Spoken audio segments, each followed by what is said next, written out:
오늘 아침도 정장을 입었습니다. 넥타이를 맸습니다. 구두를 닦았습니다. 가방을 들었습니다. 가족들에게 다녀오겠습니다.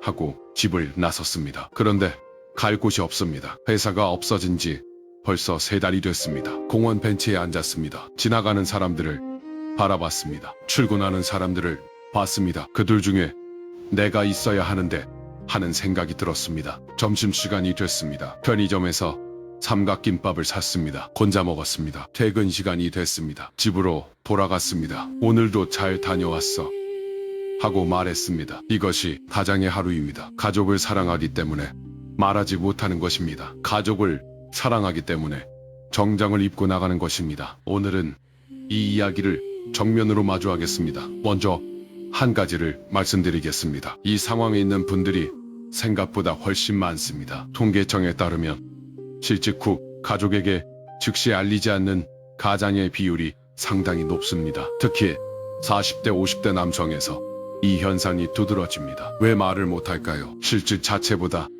실직을 알렸을 때 가족의 반응이 두렵기 때문입니다. 실망한 배우자의 눈빛, 아빠가 백수라는 것을 알게 된 자녀의 눈빛, 그 눈빛을 마주하는 것이 실직의 충격보다 더 크게 느껴집니다. 이것이 인간의 자연스러운 반응입니다. 잘못된 것이 아닙니다. 그런데 이 침묵이 길어질수록 더 큰 문제가 생깁니다. 심리학에서는 이것을 사회적 자아와 실제 자아의 분리라고 합니다. 가족 앞에서 나는 직장인 가장입니다. 공원 벤치에 앉아있는 나는 실직자입니다. 이 두 개의 나 사이의 간격이 날마다 커집니다. 그 간격이 커질수록 심리적 부담이 커집니다. 에너지가 소진됩니다. 자존감이 무너집니다. 2019년 한국심리학회 연구에 따르면 실직 사실을 숨기는 기간이 길어질수록 우울증 발생률이 유의미하게 높아졌습니다. 침묵이 오히려 더 큰 상처를 만드는 것입니다. 부처님 당시에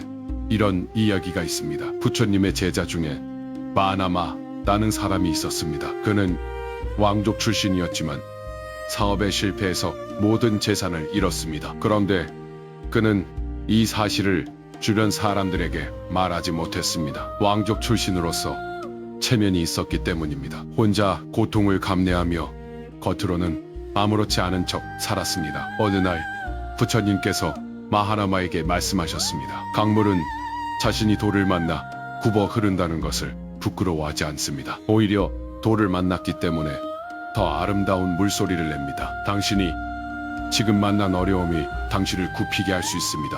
그러나 그것이 당신을 부수지는 못합니다. 부끄러움은 어려움이 아닌 어려움을 숨기는 것에서 옵니다. 이 말씀이 오늘 정장을 입고 공원에 앉아있는 분들에게 그대로 닿기를 바랍니다. 그렇다면 왜 이렇게 많은 가장들이 실직을 말하지 못할까요? 몇 가지 심리적 이유가 있습니다. 첫 번째 이유입니다. 직업이 정체성이 되어버렸습니다. 한국 사회에서 남성, 특히 가장에게 직업은 단순한 일자리가 아닙니다. 나는 누구인가라는 질문에 대한 답입니다. 저는 오 회사 부장입니다. 이 한마디가 자신을 정의합니다. 직업을 잃으면 자신이 누구인지를 잃은 것처럼 느껴집니다. 직업이 없는 나는 아무것도 아닌 것 같습니다. 이 감각이 말을 막습니다. 두 번째 이유입니다. 가장으로서의 책임감입니다. 가족을 먹여 살려야 한다. 이것이 한국 사회에서 가장에게 내면화된 가장 강력한 의무입니다. 이 의무를 다하지 못했다는 생각이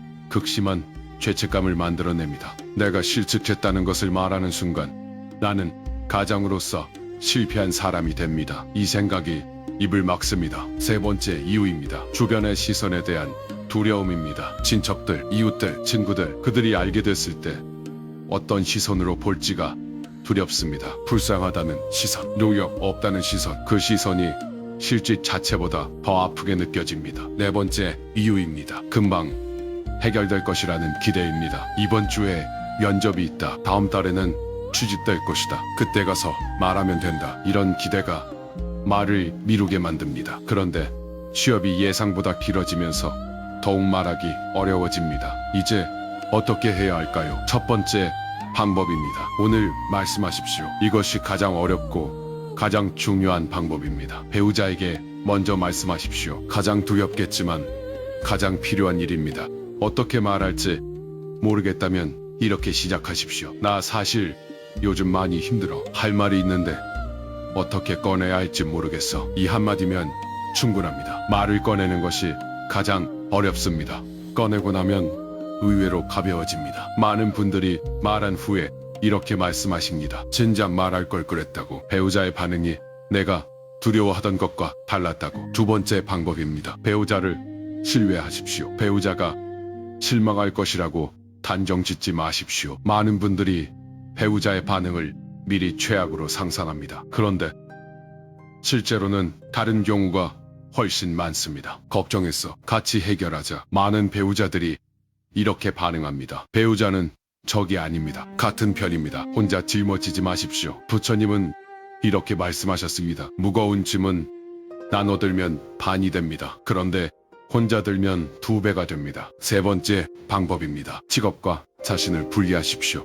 나는 5호 회사 부장이 아닙니다. 나는 5호의 아버지이고 5호의 남편이고 5호의 친구입니다. 직업은 내가 하는 일입니다. 내가 누구인지가 아닙니다. 직업을 잃었다고 내가 사라지는 것이 아닙니다. 부처님은 이렇게 말씀하셨습니다. 나뭇잎이 떨어져도 나무는 나무입니다. 계절이 바뀌어도 나무의 뿌리는 사라지지 않습니다. 직업이 나뭇잎이라면 여러분은 나무입니다. 나뭇잎이 떨어졌을 뿐입니다. 봄이 오면 다시 납니다. 네 번째 방법입니다. 공원 벤치를 취업 준비 공간으로 바꾸십시오. 정장을 입고 공원에 가는 것을 탓하지 마십시오. 그 에너지를 다른 방향으로 쓰십시오. 공원 벤치에서 취업 준비를 하십시오. 이력서를 수정하십시오. 구인 공고를 확인하십시오. 온라인 강의를 들으십시오. 도서관에 가십시오. 움직이는 것이 침잠하는 것보다 훨씬 낫습니다. 몸이 움직이면 마음도 움직입니다. 다섯 번째